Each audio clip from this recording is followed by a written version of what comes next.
네, 하나님 말씀 보도록 하겠습니다. 마태복음 5장 13절 한 절만 다 같이 한 목소리로 합독하도록 하겠습니다. 마태복음 5장 13절 다 같이 한 목소리로 합독합니다. 시작. 너희는 세상의 소금이니 소금이 만일 그 맛을 잃으면 무엇으로 짜게 하리요? 후에는 아무 쓸데없어 다만 밖에 버려져 사람에게 밟힐 뿐이니라. 아멘. 네, 우리 주변에 있는 분들에게 이렇게 한번 인사하도록 하겠습니다. 주일 아침에 당신 얼굴을 보니 너무 행복합니다.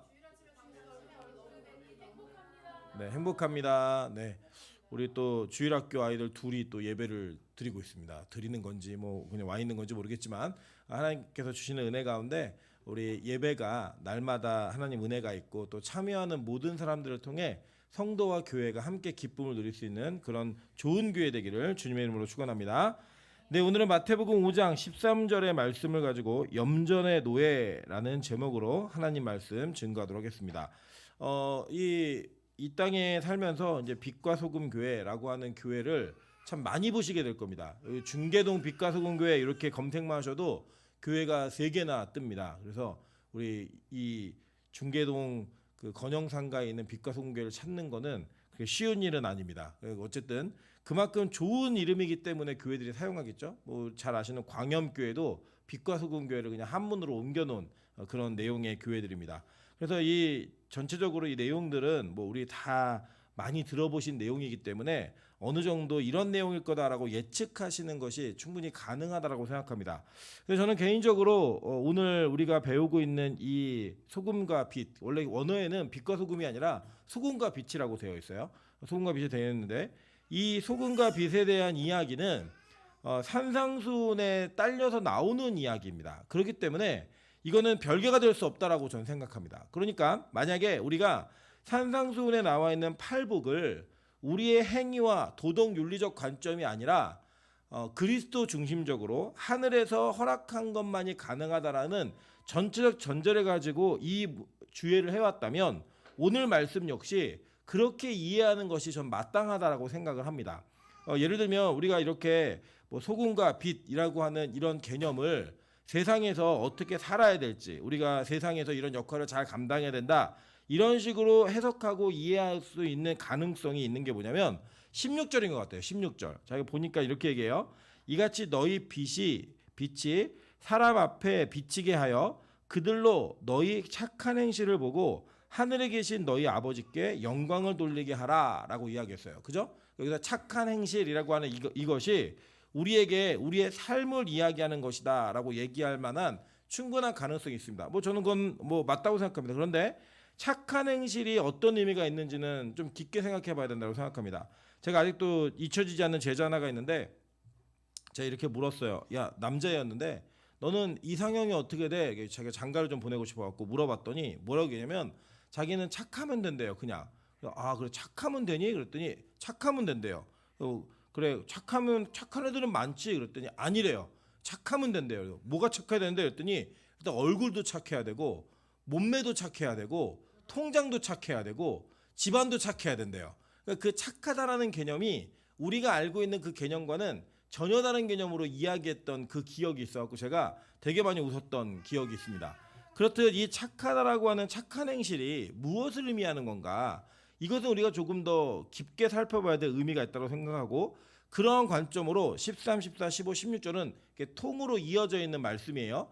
그 단락 속에서 이 착한 행실이 말하고 있는 내용이 무엇인가? 이것을 좀 성경의 전체적인 내용들을 조망하면서 한번 살펴보도록 하겠습니다. 제가 어제 이 말씀을 준비하다가 기존에 저도 알고 있었던 그리고 제가 설교했던 것과는 조금 상이한 전혀 다른 해석의 관점으로 볼 수 있었던 저도 아주 재미있는 경험이었습니다. 이 내용들을 함께 나누면서 이 세상의 소금이 과연 무엇을 이야기하는 것인지 한번 살펴보도록 하겠습니다. 먼저는요, 이 본문에 나와 있는 소금에 대한 이야기들이 병행구절로 우리에게 이루어지는 걸 보게 됩니다. 특별히 이 민수기 6장 24절부터 27절은 이 구약의 말씀이 신약에서 소금과 빛의 말씀으로 이어졌다라고 유대인들은 이야기합니다. 내용이 먼저 한번 볼게요. 민수기 6장 24절부터 27절입니다.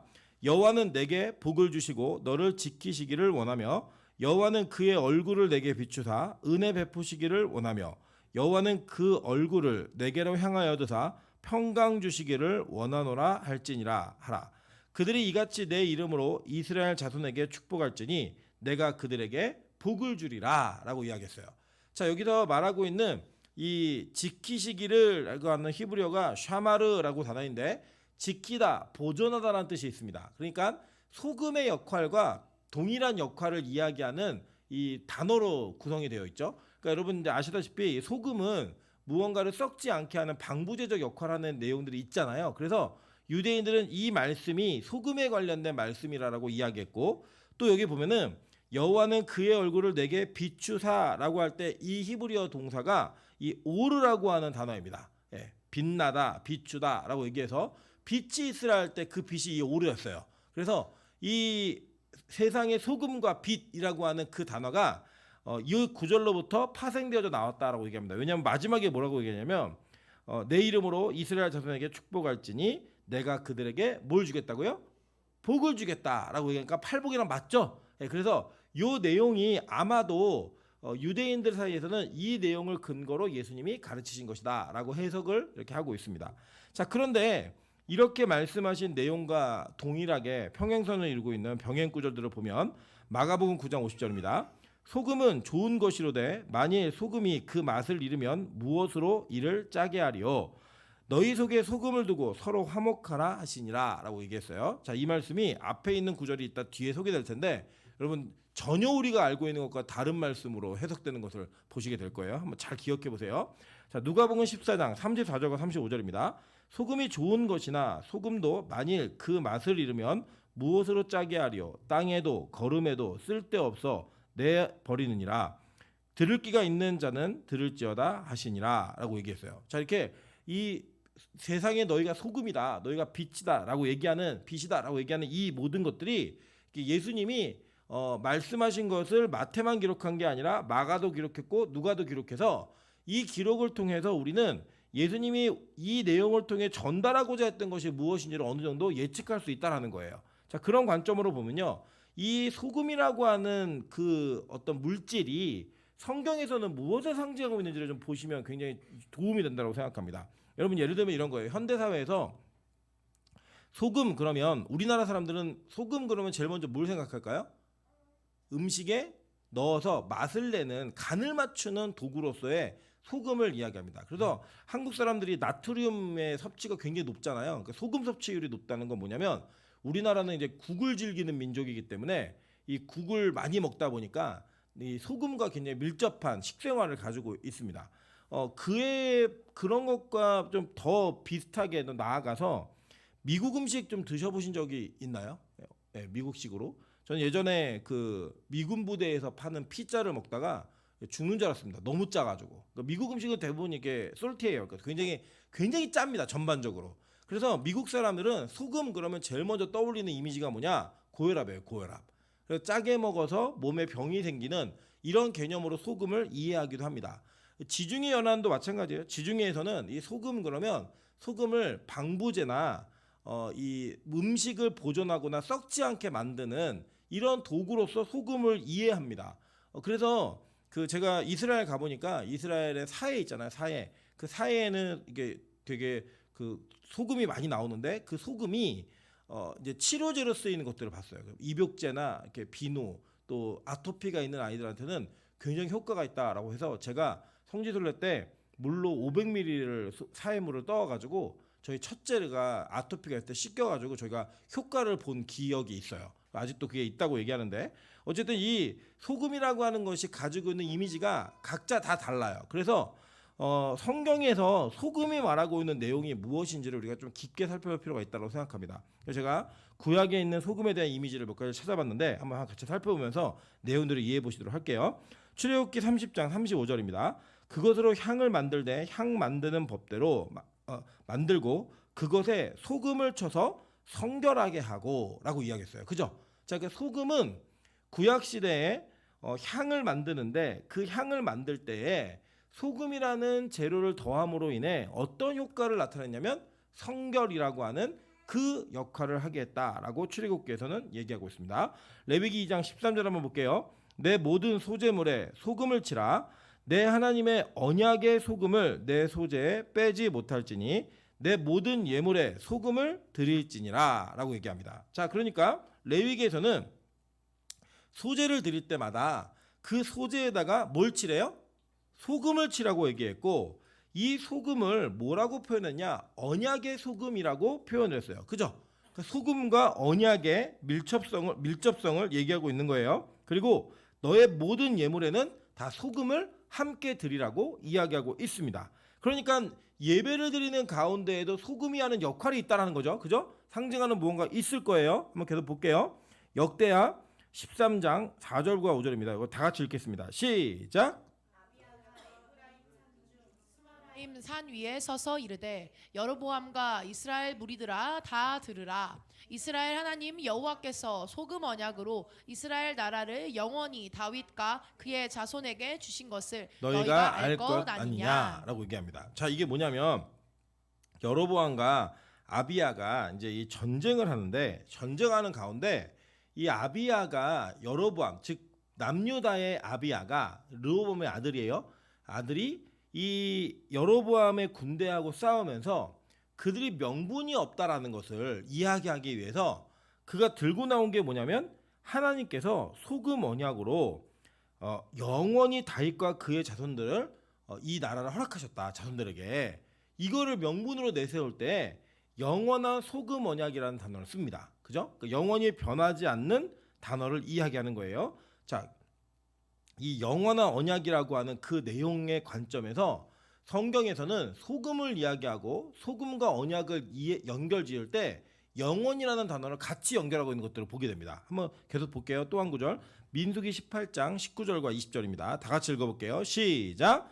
이스라엘 자손이 여호와께 거제로 드리는 모든 성물은 내가 영구한 몫의 음식으로 너와 내 자녀에게 주노니 이는 여호와 앞에 너와 내 후손에게 영원한 소금 언약이니라. 여호와께서 또 아론에게 이르시되 너는 이스라엘 자손의 땅에 기업도 얻겠고 그들 중에 아무 분깃도 없을 것이나 내가 이스라엘 자손 중에 내 분깃이요 내 기업이니라. 아멘.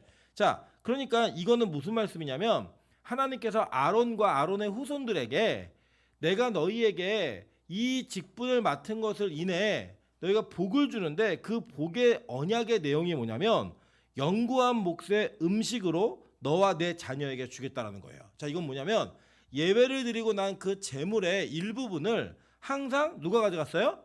제사장들이 가져갔고, 제사장들이 그것을 먹음으로 말미암아 하나님께서 그들에게 이곳 자체가 기업이고 이것 자체가 땅이 없지만 하나님께서 너희에게 주시는 기업이기 때문에 이것을 너희의 직분과 헌신의 대가로서 허락한다라고 하는 하나님의 언약이에요. 근데 이것을 뭐라고 얘기했어요?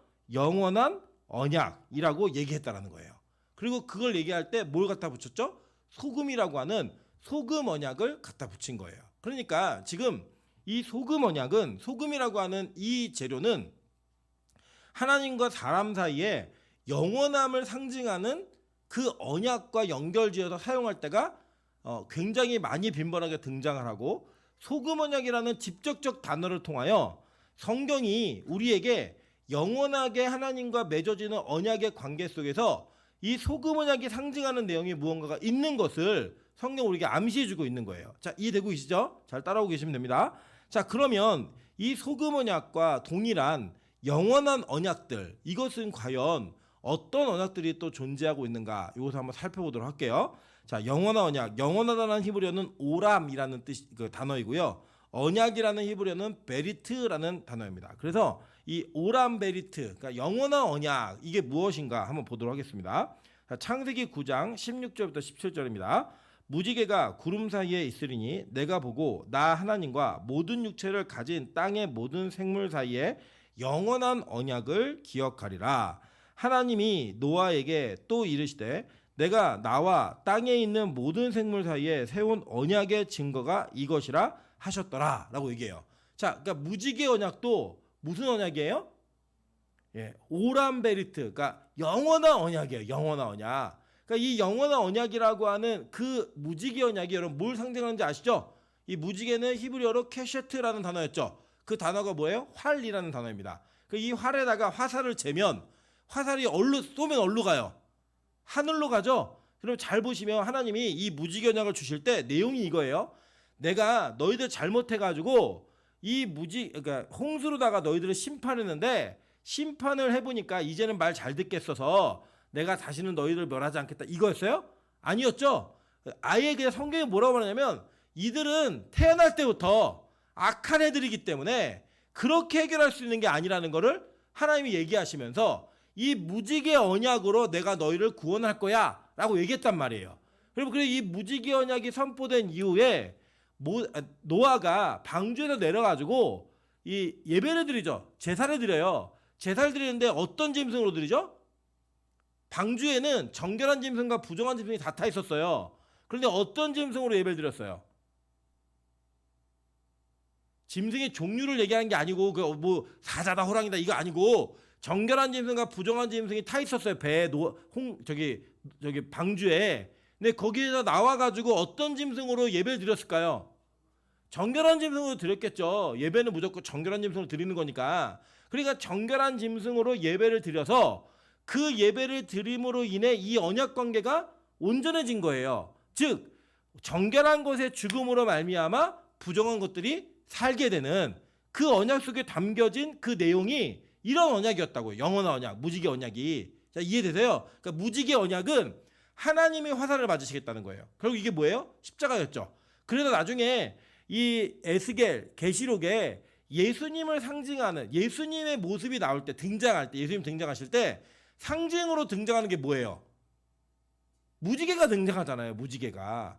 기억을 못 하셔서 너무 감사해요. 또 하면 되니까.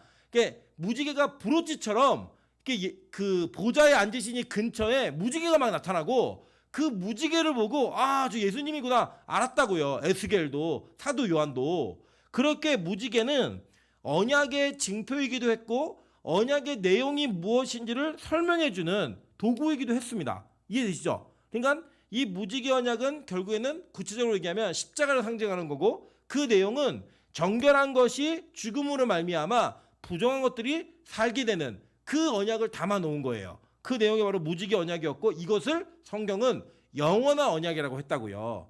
그러니까 하나님과 인간 사이에 맺어진 영원한 언약 이게 무엇인지를 쭉 살펴보면 소금 언약 그리고 소금이 말하는 게 뭔지를 알 수 있다는 거예요. 지금 제가 찾아가는 방식은 잘 이해되고 계시죠? 네. 자 계속 볼게요. 창세기 17장 7절부터 11절입니다. 다 같이 읽어볼게요. 시작. 내가 내 언약을 너와 너 및 내 대대 후손 사이에 세워서 영원한 언약을 삼고 너와 내 후손의 하나님이 되리라. 내가 너와 내 후손에게 내가 거류하는 이 땅 곧 가나안 온 땅을 주어 영원한 기업이 되게 하고 나는 그들의 하나님이 되리라. 하나님이 또 아브라함에게 이르시되 그런즉 너는 내 언약을 지키고 내 후손도 대대로 지키라. 너희 중 남자는 다 할례를 받으라. 이것이 나와 너희와 너희 후손 사이에 지킬 내 언약이라. 너희는 포피를 베어라. 이것이 나와 너희 사이의 언약의 표징이니라. 아멘. 자 여기 보면은 하나님이 또 인간하고 인간의 대표, 교회의 대표, 개인의 대표로서 아브라함을 세우셨죠. 그죠? 그 아브라함과 뭘 맺으시겠다는 거예요? 영원한 언약, 오란 베리트를 맺겠다는 거예요. 영원한 언약을 내가 맺을 건데 그 영원한 언약의 징표가 뭐예요? 할례였다고요. 예. 할례, 이 바타르, 쪼개다 이런 뜻이죠. 거기서 물이라는 단어가 나오는 거잖아요. 쪼개미라는 단어 속에 나오는 그 할례는 인간의 몸을 쪼개므로 말미암아 하나님께서 그 후손들까지도 구원하시겠다라는 징표로 남자의 몸에다 새겨버리셨어요. 이 언약의 징표를. 그래서 이제는 이 무지개는 가끔씩 나타나는 거잖아요. 그런데 이 영원한 언약이 인간의 몸에 특별히 남자의 몸에 새겨짐으로 말미암아 하나님께서는 인간에게 너희와 내가 너희와 지킬 영원한 언약의 징표를 줬는데 그 언약의 내용이 뭐다? 바타르 쪼개짐이에요. 이 할례가 나중에 뭘로 연결돼? 신약으로 가면 세례로 바뀌죠. 그죠? 그리고 그 세례를 예수님께서는 자신의 관련된 사역 중에 무엇을 세례라고 표현하셨어요? 십자가를 세례로 표현했잖아요. 그래서 누가복음 12장 50절에 보면 내가 받을 세례가 있나니 나의 답답함이 있다라고 얘기하시는 장면 기억나시죠? 그게 뭐예요? 바로 쪼개짐. 예, 쪼개짐을 통해 내가 십자가에서 세례를 받고 내가 십자가에서 할례를 받는데 그것이 나에게 너무 답답함이 있다라는 예수님의 솔직한 마음과 솔직한 영적 상태를 이야기하신 거예요. 그 내용이. 그 내용으로 보면 우리는 뭘 알 수 있냐면 하나님의 영원한 언약 속에 그 남겨진 할례는 나중에 뭘 상징하는 거냐면 예수 그리스도의 십자가를 상징하는 거였다고요. 여러분 잘 보세요. 지금 무지개도 뭘 상징했어요? 십자가를 상징했죠. 그죠? 결과적으로는. 그리고 할례 역시 뭘 상징하고 있어요? 십자가를 상징하고 있는 거예요. 자, 또 볼게요. 출애굽기 31장 16절부터 17절입니다. 이같이 이스라엘 자손이 안식일을 지켜서 그것으로 대대로 영원한 언약을 삼을 것이니 이는 나와 이스라엘 자손 사이에 영원한 표징이며 나 여호와가 엿새 동안 천지를 창조하고 일곱째 날에 일을 마치고 쉬었음이니라 하라 라고 얘기해요. 자, 우리 다 배우셨죠? 안식이라는 개념, 샤바트라고 하는 이 개념이 무슨 개념이라고 그랬죠? 원래 자리로 돌아가다. 그래서 하나님과 우리 사이의 안식은 어떤 게 원래 자리예요?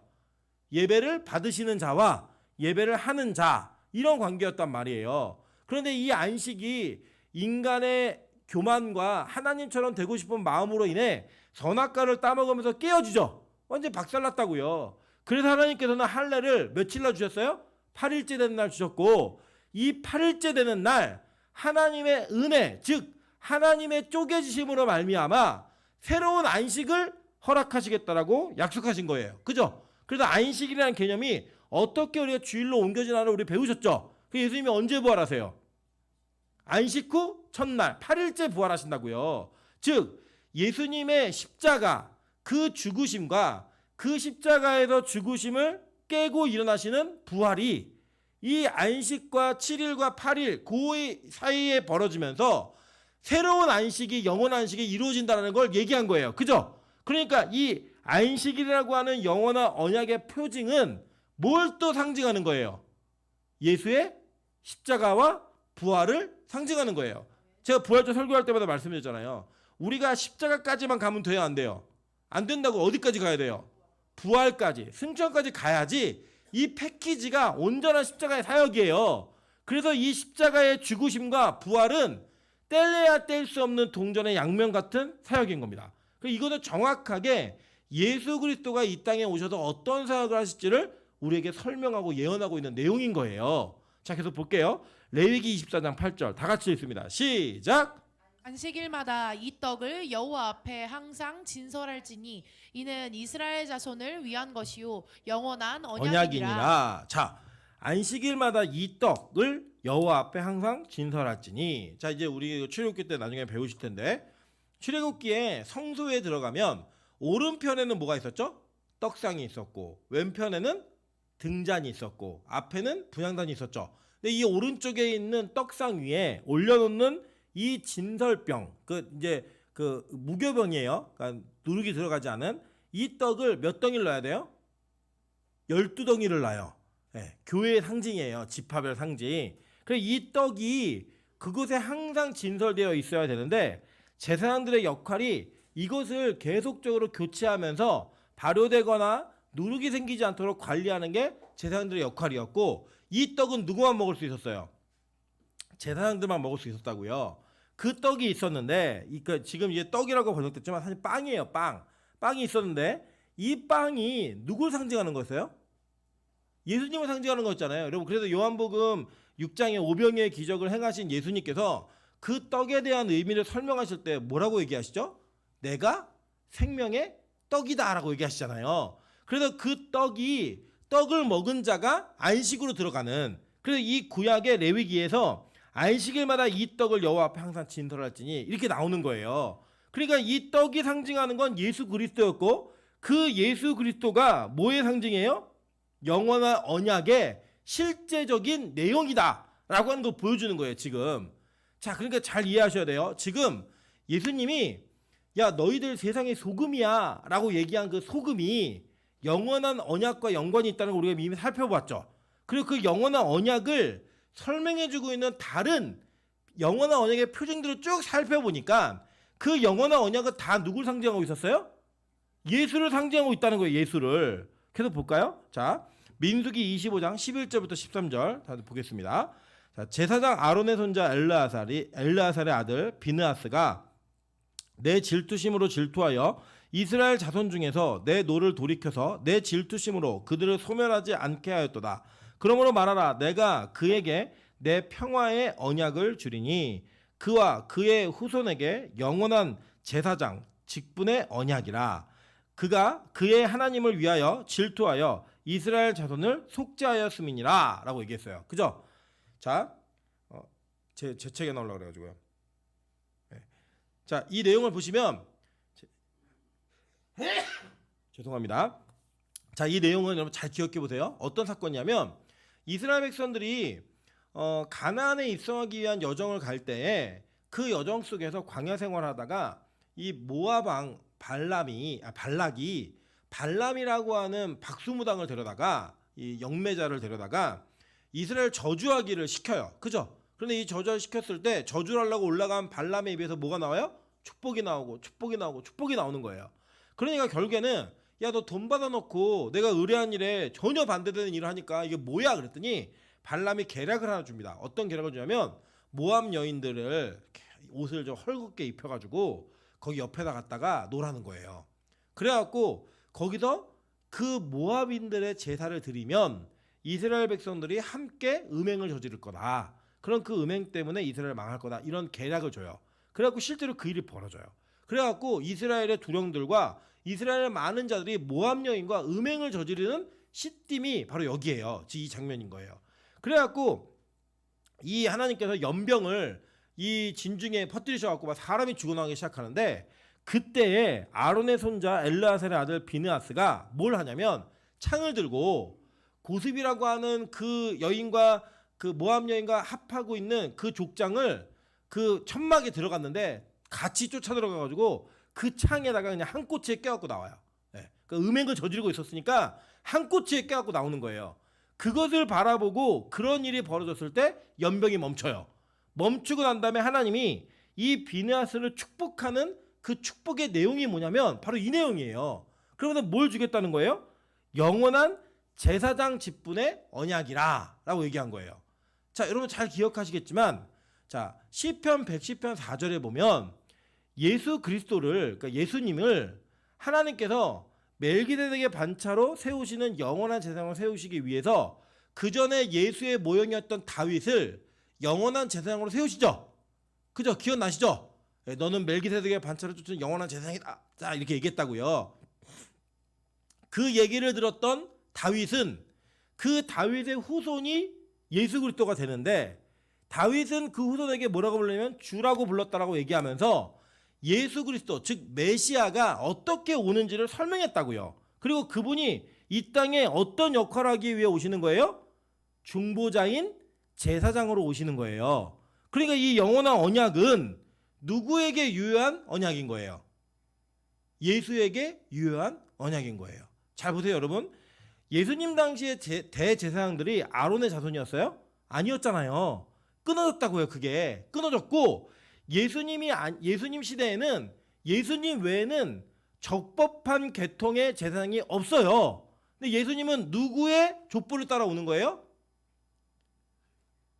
다윗, 멜기세덱을 쫓은 영원한 제사장의 반차를 쫓아오는 거예요. 그리고 오늘 이 비느하스가 그 역할을 하는 거예요. 죄를 끊어주고 하나님의 심판을 막아주는 제사장으로서의 역할을 하는 것을 통해 내가 너의 후손에게 뭘 주겠다? 영원한 제사장의 언약을 주겠다라고 얘기하는 거예요. 영원한 언약을 주겠다고 얘기하시면서 자, 이해되시죠? 무슨 말인지. 그러니까 이 제사장의 실제 모형은 여러 사람이 있었지만 실제 실체의 주인공이 누구예요? 예수 그리스도인 거예요. 그러니까 영원한 언약이라는 단어는 다 지금 누구에게 가고 있는 거예요? 예수님께 가고 있는 거예요. 그래서 볼까요? 사무엘하 23장 5절입니다. 내 집이 하나님 앞에 이같지 아니하냐. 하나님이 나와 더불어 영원한 언약을 세우사 만사에 구비하고 견고하게 하셨으니 나의 모든 구원과 나의 모든 소원을 어찌 이루지 아니하시랴 라고 얘기했어요. 자, 이게 누구의 고백이에요? 다윗의 고백이라고요. 다윗이 뭘 말하는 거냐면 하나님이 나와 영원한 언약을 세우셨다는 거예요. 그 내용이 뭐냐? 내 집을 무너뜨리지 않고 나의 나라를 장구히 영원하게 이루어 가시겠다라고 하는 내용이었어요. 즉, 이 내용 속에 담겨진 것은 예수 그리스도의 족보가 누굴 통해 온다라는 거예요. 다윗을 통해 예수가 오신다라고 하는 그 족보를 설명하고 있는 언약이었죠. 다윗 언약이 그거잖아요. 그래서 다윗의 언약이 망하지 않고 다윗의 나라가 망하지 않고 이 언약에 의해 계속 이루어지는 거예요. 그래서 볼게요. 역대상 16장 14절부터 17절입니다. 그는 여호와 우리 하나님이시라. 그의 법도가 온 땅에 있도다. 너희는 그의 언약 곧 천대에 명령하신 말씀을 영원히 기억할지어다. 이것은 아브라함에게 하신 언약이며 이삭에게 하신 맹세이며 이는 야곱에게 세우신 율례 곧 이스라엘에게 하신 영원한 언약이라. 이거예요. 뭐냐면 하나님이 반드시 구원하시겠다라는 거예요. 너희들이 이 법도를 지키고 이 언약 율법 안에 있으면 내가 너를 반드시 구원할 거고 반드시 복 줄 거야 라는 언약을 하셨다고요. 그러니까 이 영원한 언약을 이루시는 분이 누구예요? 예수님이 이루시는 거잖아요. 우리가 율법 이뤄요, 못 이뤄요? 못 이룬다고요. 그 영원한 율법을 이루시는 그 언약의 주인공이 누구다? 예수님을 얘기하는 거예요. 자, 계속 보겠습니다. 히브리서 13장 20절부터 21절입니다. 양들의 큰 목자이신 우리 주 예수를 영원한 언약의 피로 죽은 자 가운데에서 이끌어내신 평강의 하나님이 모든 선한 일에 너희를 온전하게 하사 자기 뜻을 행하게 하시고 그 앞에 즐거운 것을 예수 그리스도로 말미암아 우리 가운데서 이루시기를 원하노라. 영광이 그에게 세세 무궁토록 있을지어다. 아멘. 자, 이 내용이 뭐냐면 하나님께서 영원한 언약의 피로 죽은 자 가운데서 이끌어내신 평강의 하나님이 누구의 피로 말미암아? 예수의 영원한 언약의 피로 말미암아 우리를 죽은 자 가운데서 이끌어내셨대요.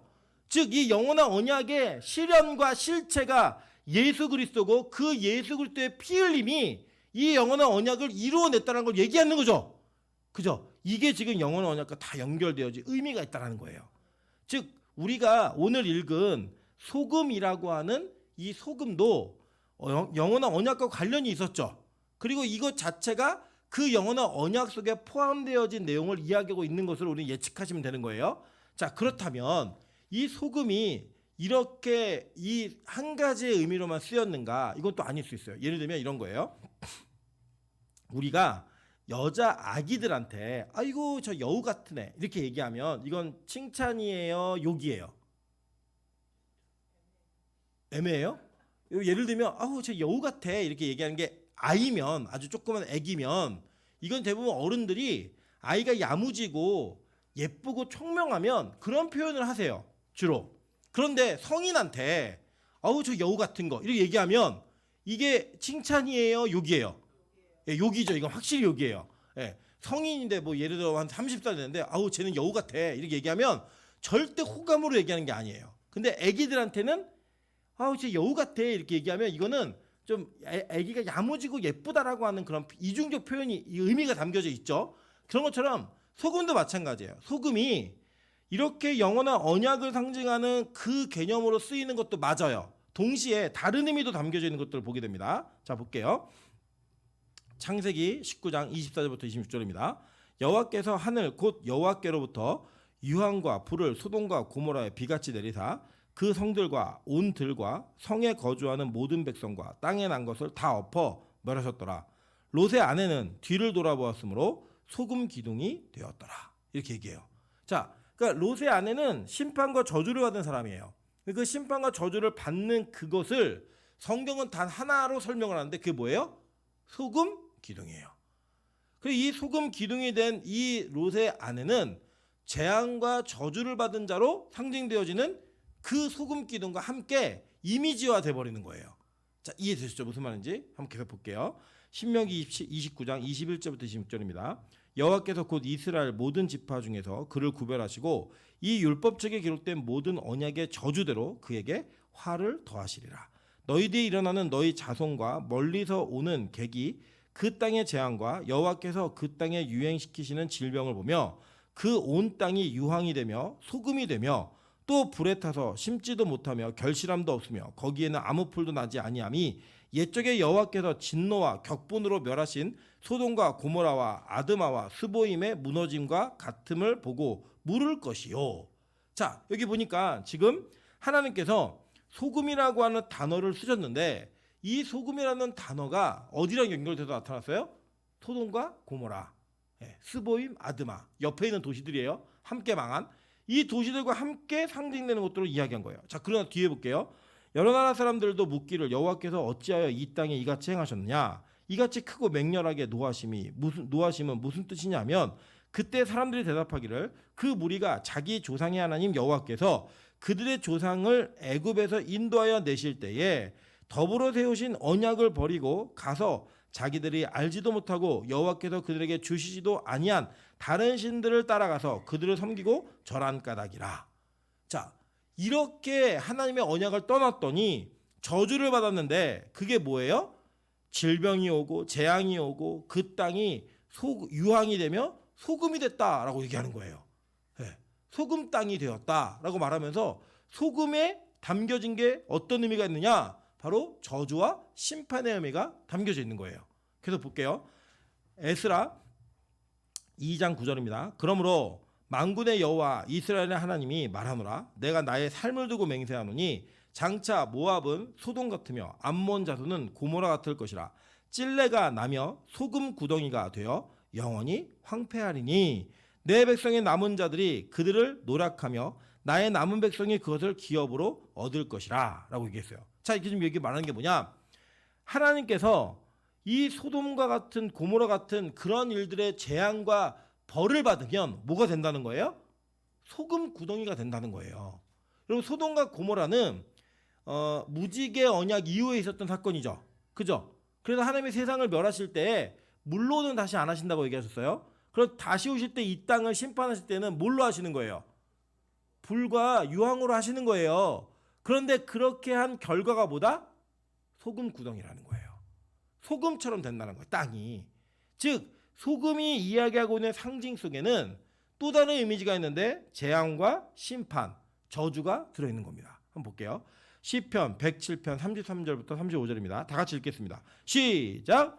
여호와께서는 강이 변하여 광야가 되게 하시며 샘이 변하여 마른 땅이 되게 하시며 그 주민의 악으로 말미암아 옥토가 변하여 염전이 되게 하시며 또 광야가 변하며 못이 되게 하시며 마른 땅이 변하여 샘물이 되게 하시고. 자, 여기 보니까 옥토가 염전이 되게 하신다는 거예요. 그런데 염전이 되게 하시는데 그 연인이 뭐다? 그 주민의 뭐로 말미암아? 악으로 말미암아. 그죠? 계속 볼게요. 이제 아까 우리 초반에 병행 구절로 마가복음 9장 50절 읽으셨잖아요. 그 내용의 앞부분에 있는 내용입니다. 이거 한번 볼게요. 다 이거 중요하니까 다 같이 한번 읽어보겠습니다. 시작. 찍어버리라. 장애인으로 영생에 들어가는 것이 두 손을 가지고 지옥 곧 꺼지지 않는 불에 들어가는 것보다 나으니라. 만일 내 발이 내게 범죄하게 하거든 찍어버리라. 다리 저는 자로 영생에 들어가는 것이 두 발을 가지고 지옥에 던져지는 것보다 나으니라. 만일 내 눈이 너를 범죄하게 하거든 빼버리라. 한 눈으로 하나님의 나라에 들어가는 것이 두 눈을 가지고 지옥에 던져지는 것보다 나으니라. 거기에서는 구더기도 죽지 않고 불도 꺼지지 아니하니라. 사람마다 불로써 소금 치듯함을 받으리라 라고 얘기해요. 그리고 난 다음에 소금에 대한 이야기가 나오는 거예요. 소금은 좋은 것이로되 만일 소금이 그 맛을 잃으면 무엇으로 이를 짜게 하리요? 너희 속에 소금을 두고 서로 화목하라 하시니라. 이게 얘기한 거예요. 자, 이게 무슨 뜻이냐면 잘 보세요. 아까 제가 그 미국인들은 소금 그러면 뭘 생각한다 그랬죠? 고혈압. 우리나라는 짠맛, 간을 내는 음식, 이걸 얘기하는 거. 지중해 사람들은 부패, 이거예요. 이스라엘 사람들은 소금 그러면 몇 가지가 있는데 그 중에 한 가지가 뭐냐면 불쏘시개예요. 뭐냐면 여러분 이렇게 막 타는 불에다가 소금을 넣으면 어떻게 되는 줄 아세요? 더 튀어요, 이게 이 자체가. 그래서 유대인들은 이 유대 문화 속에서는 소금을 불에 넣었을 때 그 불의 화력을 더하게 하는 그런 불쏘시개로 이 소금을 이해했어요. 그 지금 이게 무슨 내용인지 이해되시죠? 마태복음 9장에 나와 있는 소금에 대한 이야기 첫 번째 이미지 뭐냐면 너희들 눈이 범죄하면 빼버려, 손이 범죄하면 잘라, 다리가 범죄하면 찍어버려.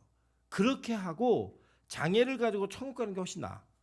장애가 없이 지옥 가는 것보다 훨씬 낫고, 이 장애가 없이 지옥 가는 사람들은 어떤 이미지냐면, 너희들 구더기도 죽지 아니하고 불도 꺼지지 아니하니라 사람마다 불로써 소금 치듯함을 받으리라. 예, 그 소금과 함께 막 푹푹 튀는 거예요. 막 그 불구덩이에서. 이런 이미지가 소금이라고 하는 또 다른 이미지로서 유대인들에게 있었던 거예요. 자, 그러니까 지금 이 상황을 잘 보시면 요거예요. 하나님께서는 소금의 언약을 영원한 언약으로 우리에게 주셨어요. 그리고 그 영원한 언약이라는 단어가 그 언약 속에 무엇이 담겨져 있었냐면 다 모든 것이 예수와 관련된 사역이었죠. 십자가, 부활, 죽음, 모든 것들이 이 사역으로 담겨져 있었다고요. 그러니까 여기 십자가는 고난이에요, 여러분. 십자가는 저주입니다. 우리가 그냥 십자가를 교회 상징으로 쓰니까 막 이게 막 어떤 어려움 속에서 십자가 보면 눈물이 나고 막 위로가 되잖아요. 근데 원래 십자가는 상징적 의미가 뭐냐면 고난이에요. 죽음이라고, 죽음. 그 죽음의 이미지가 소금 안에 담겨져 있는 거예요. 지금 영원한 언약 속에. 즉 그렇게 죽어야 하지만, 자, 죽어야 하지만 소금은 그 역할을 한다는 거예요.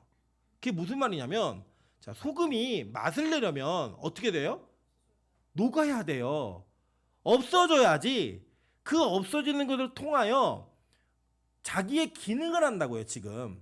그러니까 맛을 잃었다라는 건 소금의 기능을 잃어버린 거예요.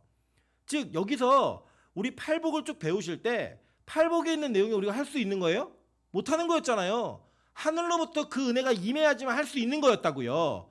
그런데 이 소금이 가지고 있는 이 소금에 대한 내용을 얘기하면서 너희들 세상의 소금이야 이렇게 얘기하셨다고요, 예수님이. 여러분 진짜 여러분이 가는 곳마다 안 썩어요? 여러분이 가는 곳마다 막 부패했던 곳이 새롭게 돌아오고 여러분이 손대는 것마다 죄에 있던 것들이 성결하게 되고 막 이런 일이 벌어지던가요? 그런 일은 없어요. 여러분 이 땅에서 유일하게 손대는 것마다 성결케 만들 수 있는 분은 누구예요? 예수 외에는 없어요. 우리는 되는 것마다 죄악이고 우리가 하는 것마다 죄의 모든 것들이 다 들어와 있어요.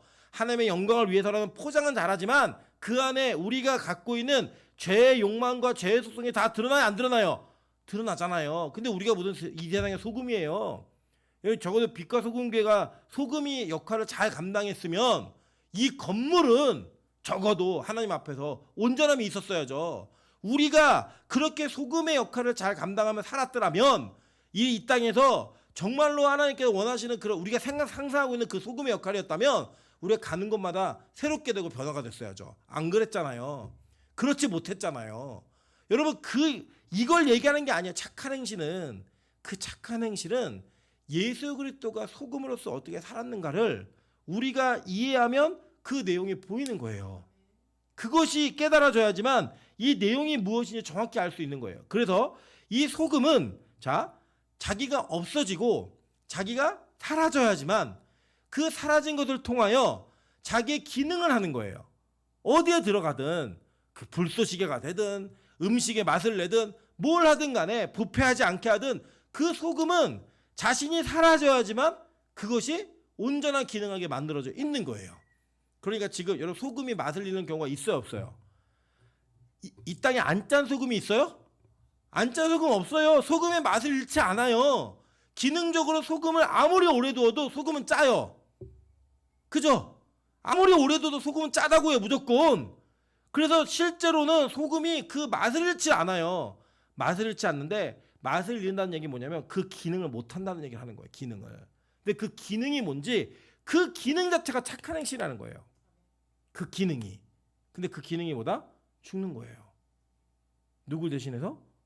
부정한 자들을 위해서 성결한 자가 죽는 그것을 보여준 것처럼 그 소금의 역할이 뭐냐면 그 다 죽음으로 무언가를 치유하고 회복하는 거예요. 그래서 이게요. 엘리사의 사역 속에 나타나요. 여러분 엘리야와 엘리사는 세례 요한과 예수 그리스도를 상징해요. 여러분 기억나시죠? 말라기에 보면 누가 주의 오실 길 예비해요? 네? 엘리야가 주의 오실 길을 예비하잖아요. 그러면 엘리야가 예비하고 난 다음에 온 사람은 누구예요? 엘리사였잖아요. 그래서 세례 요한을 뭐라고 얘기했죠? 광야에 외치는 자의 소리. 엘리야의 그 이미지로 세례 요한을 그렸잖아요. 그럼 예수님은 어떻게 오신 거예요? 엘리사의 역할로 오신 거라고요. 그 엘리사의 역할로 오신 그 엘리사가 구약에서 소금을 가지고 뭘 했나 한번 볼게요. 열왕기하 2장 19절부터 22절입니다. 그 성읍 사람들이 엘리사에게 말하되 우리 주인께서 보시는 바와 같이 이 성읍의 위치는 좋으나 물이 나쁨으로 토산이 익지 못하고 떨어지나이다. 엘리사가 이르되 새 그릇에 소금을 담아 내게로 가져오라 하매 곧 가져오니라. 엘리사가 물 근원으로 나아가서 소금을 그 가운데 던지며 이르되 여호와의 말씀이 내가 이 물을 고쳤으니 이로부터 다시는 죽음이나 열매 맺지 못함이 없을지니라 하셨느니라 하니 그 물이 엘리사가 한 말과 같이 고쳐져서 오늘에 이르렀더라 라고 얘기해요. 물의 근원을 고쳐버렸어요.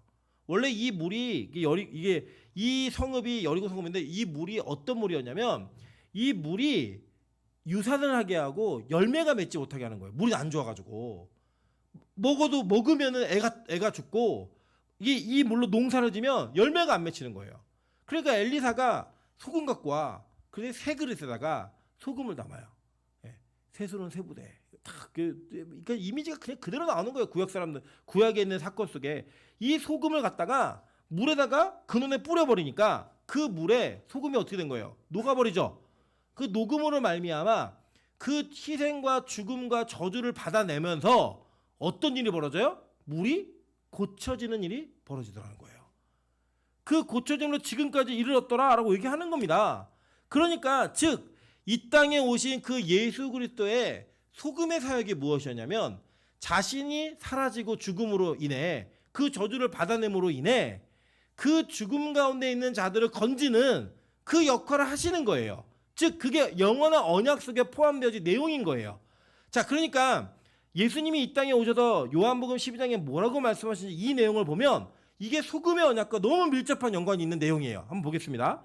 예수께서 대답하여 이르시되 인자가 영광을 얻을 때가 왔도다. 내가 진실로 진실로 너에게 이르노니 한 알의 밀이 땅에 떨어져 죽지 아니하면 한 알이 그대로 있고 죽으면 많은 열매를 맺느니라. 자기의 생명을 사랑하는 자는 잃어버릴 것이요 이 세상에서 자기의 생명을 미워하는 자는 영생하도록 보존하리라.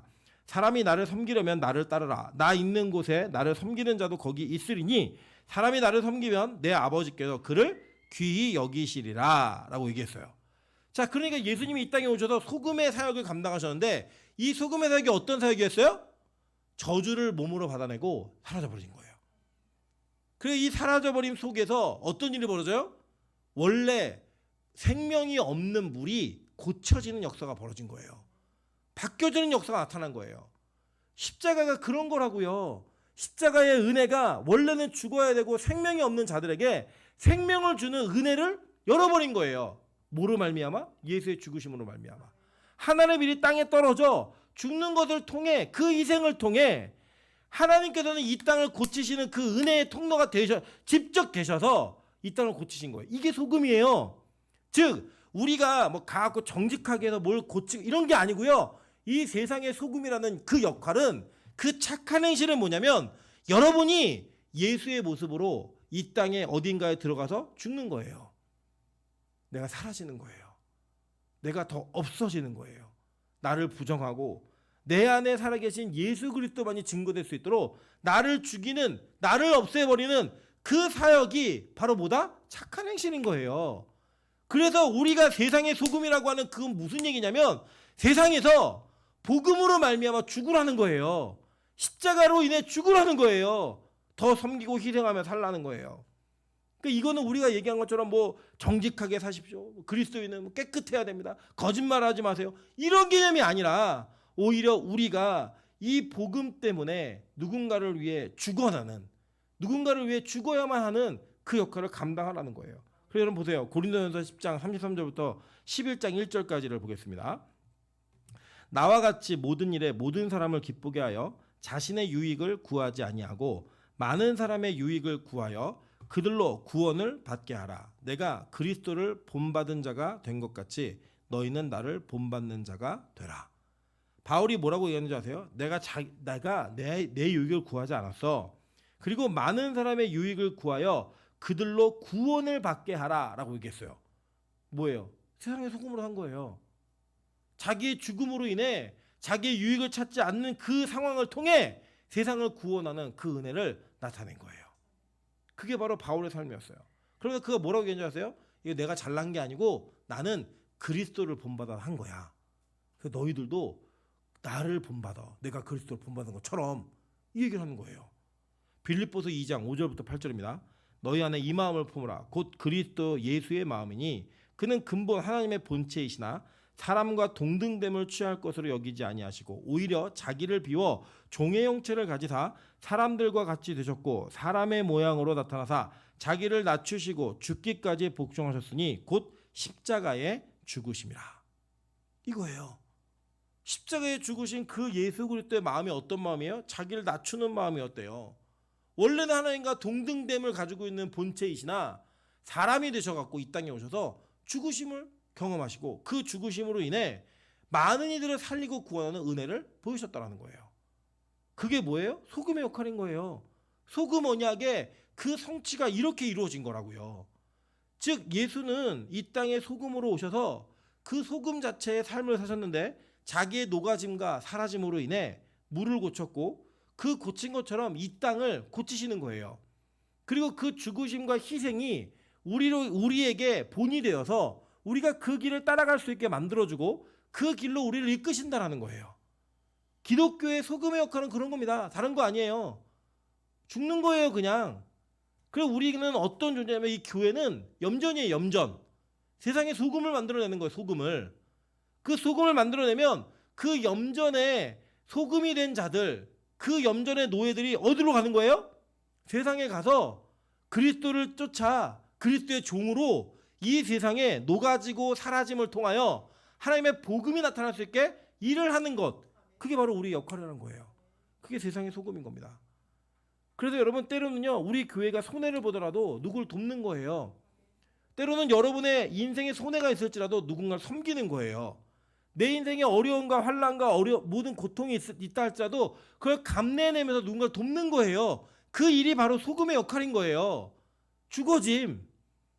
그게 뭐가 중요하냐? 내가 너 도와주는 거야? 이게 아니고요. 그냥 죽어짐. 그게 너무나 중요한 거예요. 너무나 중요한 개념. 그러니까 바로 착한 행실은 뭐냐? 예수께서 십자가를 지신 것처럼 각자 자기의 십자가를 지고 사명 감당하는 게 소금의 역할이라고요. 그 십자가 앞에서 내 생명까지도 아끼지 아니하고 드림으로 나아가는 그 인생이 바로 소금의 역할을 감당하는 인생인 거예요. 여러분 착한 행실에 대한 해석이 분분하지만 그냥 성경대로 해석하시면 돼요. 소금이 뭘 상징하는 거지? 뭐가 도대체 착한 행실이지? 아까 제가 서두에 말씀드렸던 그 제자가 얼굴이 착하면 돼요. 몸매가 착하면 돼요. 통장이 착하면 돼요. 이 얘기했던 건 무슨 얘기냐면 얼굴이 예쁘면 돼요. 몸매가 좋으면 돼요. 쭉쭉 빵빵이면 돼요. 통장에 뭐 하는 게 좀 많았으면 좋겠어요. 이 얘기 아니에요? 착하다는 개념 자체가? 여러분 이 착한 행실이 우리 그리스도인에게 해결되어지고 우리 안으로 쑥 들어올 때 이거는 누군가를 뭐 선대하고 이런 이미지가 아니에요. 도덕 윤리적 차원의 이미지가 아니라 예수가 십자가에서 죽으신 것처럼 죽으라는 거예요.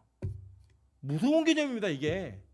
그래서 여러분 빛과 소금 교회 이름을요 너무 무겁게 지셨어요. 네. 이 교회가 우리가 빛과 소금 교회 우리가 빛과 소금처럼 살아야 될 거 아니에요. 그게 사는 게 그냥 정직하게 내가 속한 것을 거짓말 안 하고 이런 윤리도덕적 차원의 문제가 아니고 십자가 지고 죽으라는 거예요. 죽는 삶을 살아라는 거예요. 그게 무섭지 않습니까? 그런데 이 사명을 잘 감당하면 이것보다 영광스러운 교회 이름은 없어요. 이것보다 영광스러운 삶은 없는 거예요. 저는 우리 빛과 소금 교회가 이런 착한 행실의 삶을 사시기를 주님의 이름으로 축원합니다. 그래야지만 우리에게 그 구원의 은혜가 있기 때문이에요. 보세요. 여기서 뭐라고 얘기하냐면 소금이 만일 그 맛을 잃으면 기능을 잃어버린 거예요. 안 죽어요. 안 녹아요. 그리고 소금이 안 녹아요. 그거 짜요 안 짜요? 국의 간을 맞출 수 있어요 없어요? 못 맞추잖아요. 기능을 잃어버린 거예요. 그럼 뭐 하는 줄 아세요? 쓸데없어서 버린다는 거예요. 내쫓긴다는 거예요 그냥. 여러분 많은 내쫓길 소금이 많잖아요. 그죠? 막 죽어도 안 녹으려고 막 애쓰고 사는 우리 소금들 많잖아요. 세상에서 어떻게든 성공해야 되고 남들보다 뛰어나야 되고 남들을 이겨야만 하는 녹지 않는 소금의 역할을 감당하는 가짜 소금들, 모형 소금이 우리 교회 안에 얼마나 많이 있습니까? 교회 안에서도 희생하기 싫어하고 남보다 더 무언가를 하는 것 같으면 열받아 하고 남이 뭔가 얌체처럼 구는 것 같으면 막 분노하는 그게 우리 진짜 이 땅을 살아가는 가짜 소금들의 모습 아니에요? 실체? 세상에서 무엇도 하나 손해보고 싶지 않아 하고 누군가 나에게 대적하고 도전하는 것 같으면 용서하지 않고 그런 일들을 너무나 서슴없이 하고 있는 가짜 소금들. 그게 오늘 저와 여러분의 모습인 거예요. 그럼 저는요, 우리 염전의 노예로 살았으면 좋겠어요. 염전 노예는 평생 소금 만들어요. 근데 그 소금을 뭐 하는 줄 알아요? 그 소금 만들어서 안 녹는 소금을 만들면 그 염전에서 안 녹는 소금은 쓸 데가 있어요, 없어요? 없어요. 녹아야 돼 이거.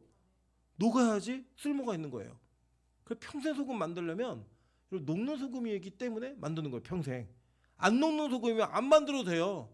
녹는 소금이니까 계속 만드는 거예요. 여러분 저는 우리 교회, 우리 빛과 소금 교회가 염전이었으면 좋겠고 여러분 염전의 노예였으면 좋겠어요. 계속 여러분의 삶을 통해 소금을 만들어내는 그 소금을 만들어내는 말미암아 그렇게 이 세상의 소금이 될 수 있는 저 여러분 되시기를 주님의 이름으로 축원합니다.